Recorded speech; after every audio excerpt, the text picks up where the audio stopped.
Bonsoir, bonsoir, bonsoir bien-aimés, bonjour, ça dépend à quelle heure vous allez écouter cette vidéo ou que vous allez lire la parole de Dieu ensemble avec nous. Nous rendons grâce à notre Dieu et ces temps, c'est pour la lecture biblique. Nous allons recommander ces moments entre les mains du Seigneur. Nous te recommandons ces moments, éternel Dieu, notre roi.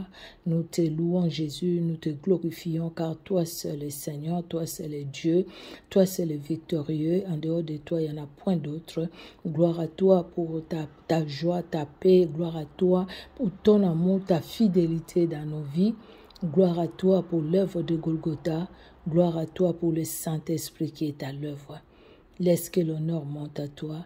Bénis ces moments, bénis Seigneur toute personne qui va ouvrir sa Bible avec nous pour la lecture biblique.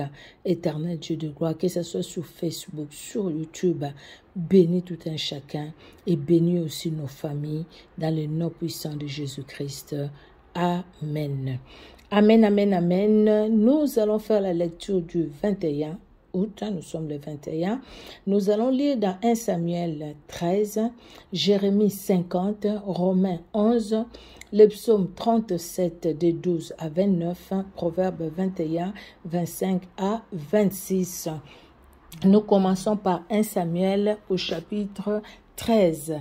Et là, nous allons, je vais mettre la Bible déjà enregistrée et nous avons nos Bibles et nous suivons dans nos Bibles. Moi, j'ai ma Bible là, j'ai ouvert dans 1 Samuel au chapitre 13. Voilà, 1 Samuel 13. Nous commençons, bien-aimés, au nom de Jésus-Christ de Nazareth. Le premier livre de Samuel, chapitre 13.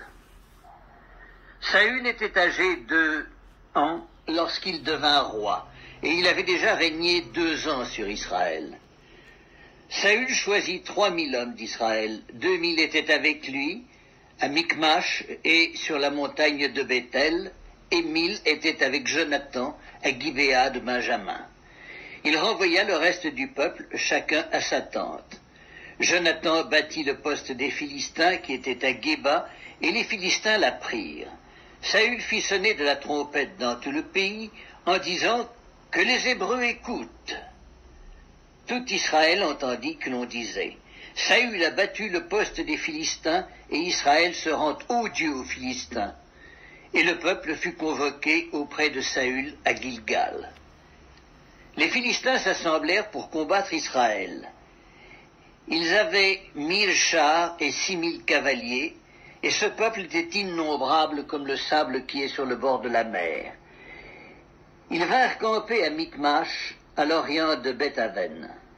Les hommes d'Israël se virent à l'extrémité, car ils étaient serrés de près, et ils se cachèrent dans les cavernes, dans les buissons, dans les rochers, dans les tours et dans les citernes. Il y eut aussi des Hébreux qui passèrent le Jourdain pour aller au pays de Gad et de Galaad. Saül était encore à Gilgal et tout le peuple qui se trouvait auprès de lui tremblait. Il attendit 7 jours, selon le terme fixé par Samuel. Mais Samuel n'arrivait pas à Gilgal et le peuple se dispersait loin de Saül.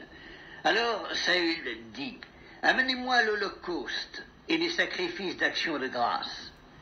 Et il offrit l'holocauste. Et comme il achevait d'offrir l'holocauste, voici, Samuel arriva, et Saül sortit au-devant de lui pour le saluer. Samuel dit: Qu'as-tu fait?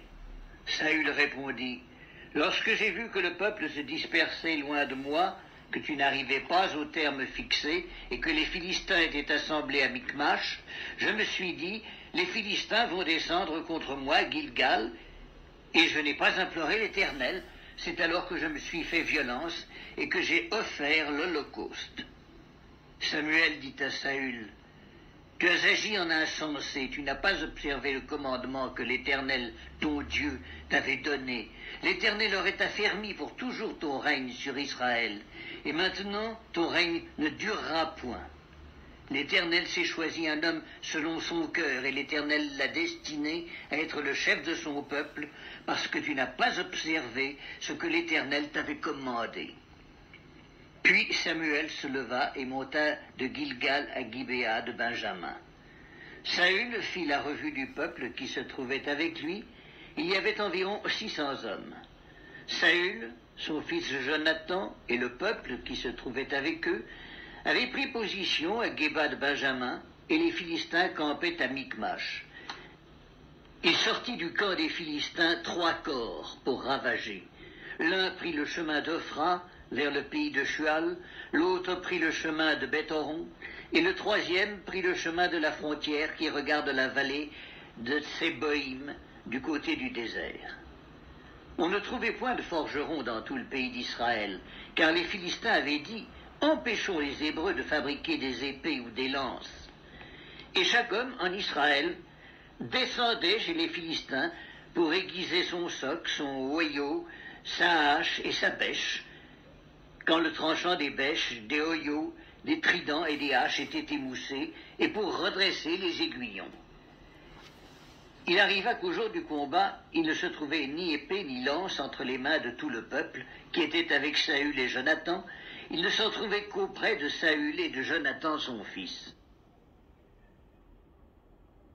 Le premier livre de Samuel, chapitre... Alors, il y a les versets 23, dans ma version, hein, là c'est jusqu'au verset 22. Le verset 23 dit « Un poste de Philistins vint s'établir au passage de Micmash ». Et dans la version seconde 1910, hein, il n'y a que 22 versets. Voilà, c'est ce que je suis en train de voir. Oui, le poste de Philistins vint s'établir au passage de Micmash. Donc, il y en avait aussi. Alors, nous passons, bien-aimés, à la deuxième lecture qui se trouve, nous sommes le 21, la deuxième lecture dans Jérémie au chapitre 50. Je vais dans ma Bible, Jérémie au chapitre 50. Voilà, Jérémie 50, et nous allons chercher aussi Jérémie 50. Alors, le livre de Jérémie au chapitre 50. Voilà, bien-aimés, Jérémie au chapitre 50. Nous allons suivre la lecture biblique et lisons aussi en même moment. Jérémie, chapitre 50. La parole que l'Éternel prononça sur Babylone, sur le pays des Chaldéens, par Jérémie le prophète. Annoncez-le parmi les nations, publiez-le, élevez une bannière, publiez-le, ne cachez rien. Dites, Babylone est prise, Bel est confondue, Mérodach est brisé, ses idoles sont confondues, ses idoles sont brisées, car une nation monte contre elle du septentrion. Elle réduira son pays en désert, il n'y aura plus d'habitants. Hommes et bêtes fuient, s'en vont. En ces jours, en ce temps-là, dit l'Éternel, les enfants d'Israël et les enfants de Juda reviendront ensemble. Ils marcheront en pleurant et ils chercheront l'Éternel, leur Dieu. Ils s'informeront du chemin de Sion, ils tourneront vers elle leur regard. Venez, attachez-vous à l'Éternel par une alliance éternelle qui ne soit jamais oubliée. Mon peuple était un troupeau de brebis perdues. Leurs bergers les égaraient, les faisaient errer par les montagnes. Elles allaient des montagnes sur les collines, oubliant leurs bercailles. Tous ceux qui les trouvaient les dévoraient, et leurs ennemis disaient « Nous ne sommes point coupables, puisqu'ils ont péché contre l'Éternel, la demeure de la justice, contre l'Éternel, l'espérance de leur père. » Fuyez de Babylone, sortez du pays des Chaldéens, et soyez comme des boucs à la tête du troupeau, car voici, je vais susciter et faire monter contre Babylone une multitude de grandes nations du pays du septentrion. Elles se rangeront en bataille contre elle et s'en empareront. Leurs flèches sont comme un habile guerrier qui ne revient pas à vide, et la Chaldée sera livrée au pillage. Tous ceux qui la pilleront seront rassasiés, dit l'Éternel. Oui, soyez dans la joie, dans l'allégresse, vous qui avez pillé mon héritage. Oui, bondissez comme une génisse dans l'herbe, hennissez comme des chevaux fougueux. Votre mère est couverte de confusion, celle qui vous a enfanté rougit de honte. Voici, elle est la dernière des nations, c'est un désert, une terre sèche et aride. À cause de la colère de l'Éternel, elle ne sera plus habitée, elle ne sera plus qu'une solitude. Tous ceux qui passeront auprès de Babylone seront dans l'étonnement et siffleront sur toutes ses plaies. Rangez-vous en bataille autour de Babylone, vous tous, archers, tirez contre elle, n'épargnez pas les flèches, car elle a péché contre l'Éternel, poussez de tous côtés contre elle un cri de guerre. Elle tend les mains, ses fondements s'écroulent, ses murs sont renversés, car c'est la vengeance de l'Éternel. Vengez-vous sur elle, faites-lui comme elle a fait. Exterminez de Babylone celui qui sème et celui qui manie la faucille au temps de la moisson. Devant le glaive destructeur, que chacun se tourne vers son peuple, que chacun fuit vers son pays. Israël est une brebis égarée que les lions ont chassée. Le roi d'Assyrie l'a dévoré le premier, et ce dernier lui a brisé les os, Nebuchadnezzar, roi de Babylone. C'est pourquoi, ainsi parle l'Éternel des armées, le Dieu d'Israël. Voici, je châtierai le roi de Babylone et son pays comme j'ai châtié le roi d'Assyrie. Je ramènerai Israël dans sa demeure. Il aura ses pâturages du Carmel et du Basan, et son âme se rassasiera sur la montagne d'Éphraïm et dans Galaad. En ces jours-là, en ce temps-là, dit l'Éternel, on cherchera l'iniquité d'Israël et elle n'existera plus, le péché de Juda et il ne se trouvera plus, car je pardonnerai au reste que j'aurai laissé. Monte contre le pays doublement rebelle, contre ses habitants, et châtie-les. Poursuis, massacre, extermine-les, dit l'Éternel, exécute entièrement mes ordres. Des cris de guerre retentissent dans le pays et le désastre est grand. Et quoi, il est rompu, brisé, le marteau de toute la terre? Babylone est détruite au milieu des nations. Je t'ai tendu un piège et tu as été prise, Babylone, à l'improviste. Tu as été atteinte, saisie, parce que tu as lutté contre l'Éternel. Voici, j'en veux à toi, orgueilleuse, dit le Seigneur, l'Éternel des armées, car ton jour est arrivé, le temps de ton châtiment. L'orgueilleuse chancellera et tombera, et personne ne la relèvera. Je mettrai le feu à ces villes, et il en dévorera tous les alentours. Ainsi parle l'Éternel des armées. Les enfants d'Israël et les enfants de Juda sont ensemble opprimés. Tous ceux qui les ont emmenés captifs les retiennent et refusent de les relâcher. Mais leur vengeur est puissant. Lui dont l'Éternel des armées est le nom. Il défendra leur cause, afin de donner le repos au pays et de faire trembler les habitants de Babylone. L'épée contre les Chaldéens, dit l'Éternel, contre les habitants de Babylone, ses chefs et ses sages, l'épée contre les prophètes de mensonges, qu'ils soient comme des insensés, l'épée contre ces vaillants hommes, qu'ils soient consternés, l'épée contre ces chevaux et ces chars, contre les gens de toute espèce qui sont au milieu d'elles, qu'ils deviennent semblables à des femmes. L'épée contre ses trésors, qu'ils soient pillés, la sécheresse contre ses eaux, qu'elles tarissent, car c'est un pays d'idoles, ils sont fous de leurs idoles. C'est pourquoi les animaux du désert s'y établiront avec les chacals, et les autruches y feront leur demeure. Elle ne sera plus jamais habitée, elle ne sera plus jamais peuplée. Comme Sodome et Gomorrhe et les villes voisines que Dieu détruisit, dit l'Éternel, elle ne sera plus habitée, elle ne sera le séjour d'aucun homme. Voici, un peuple vient du septentrion, une grande nation et des rois puissants se lèvent des extrémités de la terre. Ils portent l'arc et le javelot, ils sont cruels, sans miséricorde. Leur voix mugit comme la mer. Ils sont montés sur des chevaux, prêts à combattre comme un seul homme contre toi, fille de Babylone. Le roi de Babylone apprend la nouvelle et ses mains s'affaiblissent, l'angoisse le saisit, comme la douleur d'une femme qui accouche. Voici, tel qu'un lion, il monte des rives orgueilleuses du Jourdain contre la demeure forte. Soudain, je les enchasserai et j'établirai sur elles celui que j'ai choisi, car qui est semblable à moi? Qui me donnera des ordres? Et quel est le chef qui me résistera? C'est pourquoi écoutez la résolution que l'Éternel a prise contre Babylone et les desseins qu'il a conçus contre le pays des Chaldéens. Certainement, on les traînera comme de faibles brebis, certainement on ravagera leur demeure. Au bruit de la prise de Babylone, la terre tremble et un cri se fait entendre parmi les nations. Alléluia, parole de l'Éternel. Ainsi parle l'Éternel des armées, les versets 33 et 34, j'ai relu ça. Ainsi parle l'Éternel des armées, les enfants d'Israël et les enfants de Juda sont ensemble, opprimés. Tous ceux qui les ont amenés captifs les retiennent et refusent de les relâcher. Mais leur vengeur est puissant, lui dont l'Éternel des armées est le nom. il défendra leur cause afin de donner le repos au pays et de faire trembler les habitants de Babylone.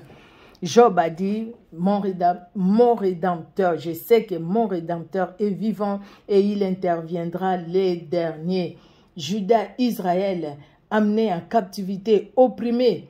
Le Seigneur dit, leur vengeur est puissant. Alléluia. Ton vengeur est puissant. Gloire au Seigneur.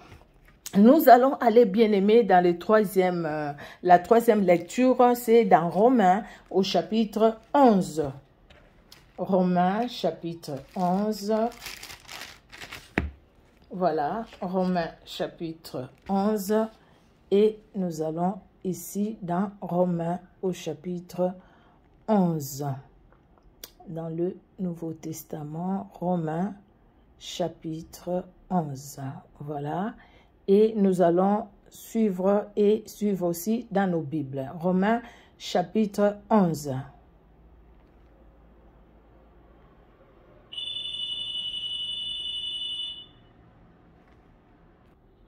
Romains chapitre 11.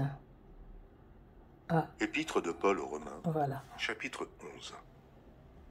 Je dis donc, Dieu a-t-il rejeté son peuple? Loin de là. Car moi aussi je suis israélite, de la postérité d'Abraham, de la tribu de Benjamin. Dieu n'a point rejeté son peuple qu'il a connu d'avance. Pas ce que l'Écriture rapporte d'Élie. Comment il adresse à Dieu cette plainte contre Israël?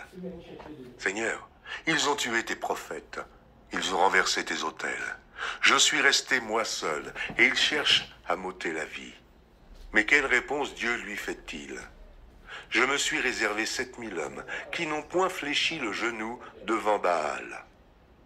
De même, aussi dans le temps présent, il y a un reste, selon l'élection de la grâce. Or, si c'est par grâce, ce n'est plus par les œuvres, autrement la grâce n'est plus une grâce. Et si c'est par les œuvres, ce n'est plus une grâce, autrement l'œuvre n'est plus une œuvre. Quoi donc? Ce qu'Israël cherche, il ne l'a pas obtenu, mais l'élection l'a obtenu, tandis que les autres ont été endurcis, selon qu'il est écrit, Dieu leur a donné un esprit d'assoupissement, des yeux pour ne point voir, et des oreilles pour ne point entendre, jusqu'à ce jour. Et David dit que leur table soit pour eux un piège, un filet, une occasion de chute et une rétribution. Que leurs yeux soient obscurcis pour ne point voir, et tiens leur dos continuellement courbé. Je dis donc, est-ce pour tomber qu'ils ont bronché? Loin de là. Mais par leur chute, le salut est devenu accessible aux païens, afin qu'ils fussent excités à la jalousie. Or, si leur chute a été la richesse du monde, et leur amoindrissement la richesse des païens, combien plus en sera-t-il ainsi quand ils se convertiront tous? Je vous le dis à vous, païens. En tant que je suis apôtre des païens, je glorifie mon ministère, afin, s'il est possible, d'exciter la jalousie de ceux de ma race et d'en sauver quelques-uns. Car si leur rejet a été la réconciliation du monde, que sera leur réintégration, sinon une vie d'entre les morts? Or, si les prémices sont saintes, la masse l'est aussi. Et si la racine est sainte, les branches le sont aussi. Mais si quelques-unes des branches ont été retranchées, et si toi, qui étais un olivier sauvage, tu as été hanté à leur place et rendu participant de la racine et de la graisse de l'olivier, ne te glorifie pas aux dépens de ces branches. Si tu te glorifies, sache que ce n'est pas toi qui portes la racine, mais que c'est la racine qui te porte. Tu diras donc, les branches ont été retranchées afin que moi je fusse hanté. Cela est vrai. Elles ont été retranchées pour cause d'incrédulité. Et toi, tu subsistes par la foi. Ne t'abandonne pas à l'orgueil, mais crains. Car si Dieu n'a pas épargné les branches naturelles, il ne t'épargnera pas non plus. Considère donc la bonté et la sévérité de Dieu. Sévérité envers ceux qui sont tombés, et bonté de Dieu envers toi. Si tu demeures ferme dans cette bonté, autrement, tu seras aussi retranché. Eux de même, s'ils ne persistent pas dans l'incrédulité, ils seront hantés, car Dieu est puissant pour les hanter de nouveau. Si toi, tu as été coupé de l'olivier naturellement sauvage et hanté contrairement à ta nature sur l'olivier franc, à plus forte raison, eux seront-ils hantés selon leur nature sur leur propre olivier. Car je ne veux pas, frères, que vous ignoriez ce mystère, afin que vous ne vous regardiez point comme sages. C'est qu'une partie d'Israël est tombée dans l'endurcissement jusqu'à ce que la totalité des païens soit entrée. Et ainsi tout Israël sera sauvé selon qu'il est écrit. Le libérateur viendra de Sion, et il détournera de Jacob les impiétés. Et ce sera mon alliance avec eux lorsque j'ôterai leurs péchés. En ce qui concerne l'Évangile, ils sont ennemis à cause de vous. Mais en ce qui concerne l'élection, ils sont aimés à cause de leur Père. Car Dieu ne se repent pas de ses dons et de son appel. De même que vous avez autrefois désobéi à Dieu, et que par leur désobéissance, vous avez maintenant obtenu miséricorde, de même, ils ont maintenant désobéi, afin que, par la miséricorde qui vous a été faite, ils obtiennent aussi miséricorde. Car Dieu a renfermé tous les hommes dans la désobéissance, pour faire miséricorde à tous. Ô profondeur de la richesse, de la sagesse et de la science de Dieu, que ses jugements sont insondables, et ses voies incompréhensibles, car qui a connu la pensée du Seigneur? Ou qui a été son conseiller? Qui lui a donné le premier pour qu'il ait à recevoir en retour? C'est de lui, par lui, et pour lui que sont toutes choses. À lui la gloire dans tous les siècles. Amen.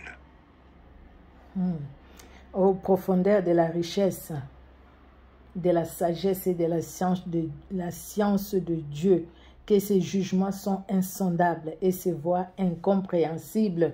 Car qui a connu la pensée du Seigneur ou qui a été son conseiller? Qui lui a donné les premiers pour qu'il ait à recevoir en retour? C'est de lui, par lui et pour lui que par lui que sont toutes choses. À lui la gloire dans tous les siècles. Amen. À Dieu toutes choses. Toutes choses, bien-aimés, nous dépendons de lui, totalement de lui, et 100% nous devons dépendre vraiment de lui, parce que nous n'avons rien reçu par nous-mêmes. Nous allons lire dans les psaumes 37. Alors, les psaumes 37, de 12 à 29. Psaume 37, 12 à 29. Nous lisons au nom de Jésus-Christ de Nazareth, 12 à 29. Les méchants forment des projets contre les justes et ils grincent des dents contre lui. Le Seigneur se rit du méchant, car il voit que son jour arrive. Le méchant tire les glaives, il bande leur arc pour faire tomber les malheureux et l'indigent pour égorger ceux dont la voie est droite. Leurs glaives entrent dans leur propre cœur et leur arc se brise. Mieux vaut le peu du juste que l'abondance de beaucoup de méchants. Alléluia. Mieux vaut le peu du juste que l'abondance de beaucoup de méchants. Car les bras des méchants seront brisés, mais l'Éternel soutient le juste. L'Éternel connaît les jours des hommes intègres et leur héritage dure à jamais. L'Éternel connaît les jours des hommes intègres et leur héritage dure à jamais. Ils ne sont pas confondus au temps du malheur, ils sont rassasiés au jour de la famine. Au temps du malheur, ils ne sont pas confondus. Au temps du malheur, ils ne sont pas confondus. Au temps de la famine, ils sont rassasiés. Mais les méchants périssent et les ennemis de l'Éternel, comme le plus beau pâturage, ils s'évanouissent en fumée. Les méchants empruntent et ils ne rendent pas. Le juste est compatissant et il donne. Car ceux que bénit l'Éternel possèdent les pays et ceux qu'il maudit sont retranchés. L'Éternel a fermé les pas de l'homme et prend plaisir à sa voix. S'il tombe, il n'est pas terrassé car l'Éternel lui prend la main. J'ai été jeune, je vieillis, je n'ai point vu le juste abandonné ni sa postérité mendiant son pain. Toujours il est compatissant et il prête, et sa postérité est bénie. Détourne-toi du mal, fais le bien, et possède à jamais ta demeure. Car l'Éternel aime la justice, et il n'abandonne pas ses fidèles. Ils sont toujours sous sa garde. Mais la postérité de méchants est retranchée. Le juste posséderont les pays et y demeureront à jamais. Alléluia. La bouche du juste annonce la sagesse et sa langue proclame la justice. Alléluia. C'était jusqu'au verset 29. Le juste posséderont le pays et y demeureront à jamais. Alléluia. Alléluia. Nous allons finir par le livre de Proverbes 21, 25 à 26. Proverbe 21, 25 à 26. Les désirs du paresseux les tuent parce que ses mains refusent de travailler. Tous les jours, il éprouve des désirs, mais les justes donnent sans parcimonie. Alléluia. Notre Dieu, il est redoutable. Alléluia, alléluia. 1 Samuel 13, vous voyez, quand Samuel va voir Saül va perdre les ânesses de son père parce que Dieu l'a permis afin qu'il rencontre Samuel. Samuel va lui prophétiser sur lui comment il deviendra le roi d'Israël et ce qu'il devra faire. Tout ce que Samuel avait dit, ça s'est accompli. Et Samuel lui dit d'attendre. Samuel devait retourner dans 7 jours, une semaine. Entre-temps, il y a eu un combat avec une guerre avec les Philistins. Saül est allé, Dieu a donné la victoire. Et ici, il est dans une situation difficile aussi, où les enfants d'Israël sont combattus, toujours par les Philistins. Et là maintenant, Saül trouve que le peuple commence à les quitter. Le peuple dit, écoutez, mais non, nous on voit que nous sommes perdants, alors il faudrait nécessairement que chacun commence à s'enfuir. Et Saül, au lieu de tenir compte de la parole de Dieu par Samuel, Saül veut agir par lui-même. Ça, c'est quelque chose que nous aussi, des fois, nous faisons. Il dit, écoutez, le combat est là, les ennemis, l'armée ennemie va arriver ici, il faudrait que je consulte l'Éternel. Or, à l'époque, lui n'avait pas droit. Ce n'était pas à lui de présenter l'Holocauste, c'était au sacrificateur. Et surtout que Samuel lui avait dit qu'il arrivait dans une semaine. Dans 7 jours, qu'il arrivait dans 7 jours. Vous voyez, bien aimé, et le 7e jour, lui offre l'Holocauste, le 7e jour, Samuel arrive. Bien aimé dans le Seigneur, des fois nous sommes près de la bénédiction, mais à cause de l'impatience, même de la dernière minute, nous pouvons rater la bénédiction. Nous pouvons aller à l'opposé de la bénédiction. Et voilà Saül qui pouvait rester roi. Dieu dit, écoutez, non, je l'ai vomi parce qu'il n'a pas obéi. Et Samuel lui dit, l'obéissance vaut mieux que le sacrifice. C'est ce que nous allons lire pour demain. Bien-aimés dans le Seigneur, ça c'est une leçon pour chacun de nous aussi. Nous devons écouter la parole de Dieu. Écouter, oui, c'est très bien. Mais ce qui est très important, c'est obéir à la parole de Dieu. Vous voyez ici dans Jérémie 50, les enfants d'Israël, ils ont mal agi. Dieu a envoyé l'armée de l'ennemi contre eux. À un moment, l'armée de l'ennemi s'est vantée tellement. Il s'est vanté pour dire, écoutez, il y a le verset 7, le chapitre 50. Tous ceux qui les trouvaient les dévoraient et leurs ennemis disaient, nous ne sommes point coupables puisqu'ils ont péché contre l'Éternel. La demeure de la justice contre l'Éternel, l'espérance de leur Père.